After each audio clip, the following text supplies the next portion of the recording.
আজ বছরের শেষ দিন আর নতুন বছরকে স্বাগত জানাতে সকাল থেকেই মেতে উঠেছেন গোটা রাজ্য, গোটা বিশ্ব। জেলার বিভিন্ন প্রান্তের ছবি আপনাদের সামনে তুলে ধরবো, পাশাপাশি বাঁকুড়ার ছবি আপনাদের সামনে তুলে ধরবো। বাঁকুড়ার বিভিন্ন পর্যটন কেন্দ্রগুলোতে সকাল থেকেই শীতের রোদ গায়ে মেখে ৮ থেকে ৮০ তারা বেরিয়ে পড়েছেন পর্যটন কেন্দ্রে। একেবারে বছর শেষের আনন্দ উপভোগ করে নিতে চাইছেন। পিকনিক, হই হুল্লোড়, খাওয়া দাওয়া সমস্ত মিলে আজকের দিনটা রয়েছে একাধিক প্ল্যানিং সকল। বাঁকুড়ার দিকে নজর রাখবো। স্বরূপ রয়েছেন আমাদের সঙ্গে সরাসরি। স্বরূপ, এই মুহূর্তে তুমি যেখানে রয়েছো সেখানে ঠিক কি ছবি উঠে আসছে? যারা আসছেন পর্যটন কেন্দ্রগুলোতে, পর্যটকরা কি বলছেন তারা?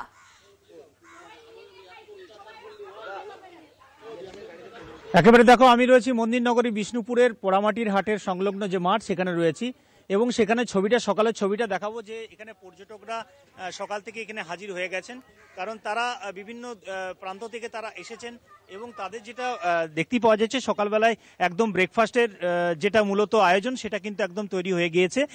সকালের ব্রেকফাস্ট, তারপরে বিভিন্ন প্রান্তগুলো ঘুরে আমি দেখাবো যে এখানে একদম গরম গরম লুচি, সকালের যে ব্রেকফাস্ট সেই ব্রেকফাস্ট একদম তৈরি হয়ে গিয়েছে। যারা পর্যটক যারা বাইরে থেকে এসেছেন, আমি একটা কথা বলে নেবো প্রথমে যে বিষ্ণুপুরে ঘুরতে এসে শীতটাকে কি একটা বাড়তি উপভোগ হলো?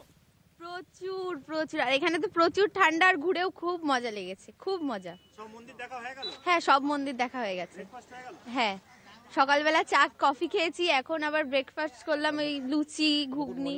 তার মুকুটমণিপুর যাব এখন আবার। আমরা এসছি সেই চাকদা, নদিয়া। না, এত ঠান্ডা নেই, মানে কম আছে। একেবারে তুমি দেখতে পাচ্ছ যে এখানে সকালের যে আয়োজনটা, অর্থাৎ সকালের যে ব্রেকফাস্ট করে নেওয়াটা এবং তারপরে সারা বাঁকুড়া জেলাকে চষে বেড়ানো, এই যে একটা বিষয়, অর্থাৎ পর্যটক যারা এখানে এসছেন, মূলত এই আসা শুরু হয়েছে বলা যেতে পারে। একটু পরে এই যে জায়গাটা দেখাচ্ছি তোমাকে আমি, এই জায়গাটা তিল ধরানোর জায়গা থাকবে না, কারণ এই সবেমাত্র শুরু হয়েছে। কারণ এই সবেমাত্র সকাল, তার সাথে সাথে যারা বাইরে থেকে আসেন তারা মূলত রাত্রেবেলায় বেরিয়েছেন এবং আমি এখানে কথা বলবো আপনার সাথে যে ঠান্ডাটা কেমন ঠান্ডা বাঁকুড়ায়? প্রচুর ঠান্ডা, মারাত্মক ঠান্ডা দাদা। কেমন বছরের শেষ দিনটা একটা বাড়তি প্রাপ্তি হলো বাঁকুড়ায় এসে? অবশ্যই 100 বার। তুমি দেখতেই পাচ্ছ যে কিরকম ঠান্ডা বাঁকুড়ায় এবং তার সাথে সাথে পর্যটকদের যে আনাগোনা শুরু হয়েছে। এখানে দেখতেই পাচ্ছ যে এখানে পর্যটকরা যারা মন্দির ঘুরে এখানে এসেছেন টোটোয় ঘুরে। আমি একটু এখানে কথা বলবো যে সব মন্দির দেখা হয়ে গেল? হ্যাঁ, মোটামুটি সব মন্দিরই দেখা হয়েছে। শীত কেমন? মারাত্মক ঠান্ডা, মারাত্মক। সব মন্দির দেখা হয়ে গেল? আপনার সাথে কথা বলি, সব মন্দির দেখা হলো? হ্যাঁ, হলো মোটামুটি। এরপর কোথায় প্ল্যানিং? এরপর মুকুটমণিপুর যাওয়ার প্ল্যান আছে। এই যে বছরের শেষ দিনটা এই বাঁকুড়ায় এসে কি বাড়তিটা উপভোগ করছেন, কোনটা ভালো লাগছে? ভালো লাগছে এখানকার পরিবেশ, মন্দিরগুলো, মাটির কাজ, সবই ভালো লাগছে।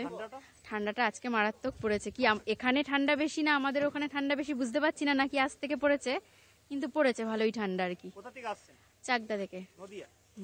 একেবারে দেখতে পাচ্ছি প্রত্যেকটি মানুষ যারা এখানে আসছেন মূলত তাদের যেটা বক্তব্য যে তাদের কাছে একটা বাড়তি প্রাপ্তি এবারে যে বিষ্ণুপুরে ঘুরতে এসে পর্যটকদের কাছে একটা বাড়তি প্রাপ্তি হলো যে বাঁকুড়ায় ঘুরতে এসে যে শীতটা, কারণ এই সকাল থেকে যেভাবে শীতের দাপট, একদিকে সোনালি রোদ গায়ে মেখে জয়পুরের জঙ্গল চষে বেড়ানো, মন্দিরের ঐতিহ্যগুলো ঘুরে দেখা, মুকুটমণিপুর জলাধার ঘুরে ছোট্ট ছোট্ট ঢেউটাকে উপভোগ করা এবং শুশুনিয়া পাহাড়ের চড়ার আনন্দ, এই যে শীত এবং তার সাথে রোদ গায়ে মেখে এই যে একটা বর্ষবরণ, নতুন বছরকে স্বাগত জানিয়ে পুরনো বছরকে বিদায় জানানোর যে আজকে শেষ দিন, সেই জায়গা থেকে বলা যায় যে বিষ্ণুপুর রীতিমতো জমজমাট। শুধু বিষ্ণুপুর নয়, বাঁকুড়া জেলার সব পর্যটন কেন্দ্রগুলো দিয়ে কিন্তু সকাল থেকে মানুষের ঢল উপচে পড়ছে। এখানে আমি হয়তো তোমাকে এই মুহূর্তে পর্যটকদের ভিড়টা দেখাতে পারছি না, কারণ যারা পর্যটক এসছেন তারা এই মুহূর্তে কিন্তু তারা মন্দিরে ঘুরতে চলে গিয়েছেন। এখানে খাওয়া দাওয়ার আয়োজন চলছে, এখানে শুধুমাত্র খাওয়া দাওয়ার ব্যবস্থা, যারা পিকনিক করতে আসছেন রান্না করছেন, সকালে ব্রেকফাস্ট করছেন, তারপরে মন্দির ঘুরে আবার তারা কিন্তু নিজের বাড়ি ফিরে যাবেন। কিন্তু সব থেকে বড় যে বিষয়টা, যে পর্যটকদের কাছে আজকের দিনটা, অর্থাৎ বছরের শেষ দিনটা, শীতটাকে জমিয়ে উপভোগ করার যে সুযোগ একটা বাঁকুড়া জেলাতে ঘুরতে আসা পর্যটকদের কাছে, এটা কিন্তু পর্যটকরাই বলছেন। একেবারেই ধন্যবাদ জানাবো স্বরূপ। বেলা বাড়ার সঙ্গে সঙ্গে বহু মানুষজন আসছেন এবং রাজ্যের পর্যটন মানচিত্রে বাঁকুড়ার একটা আলাদা গুরুত্ব রয়েছে, তাই শীতের রোদ গায়ে মেখে বছরের শেষ দিনে আনন্দ উপভোগ করে নিতে চাইছেন রাজ্যবাসী। ধন্যবাদ তোমায়। সরাসরি বাঁকুড়ার বিষ্ণুপুর থেকে ছিলেন প্রতিনিধি স্বরূপ গঙ্গোপাধ্যায়।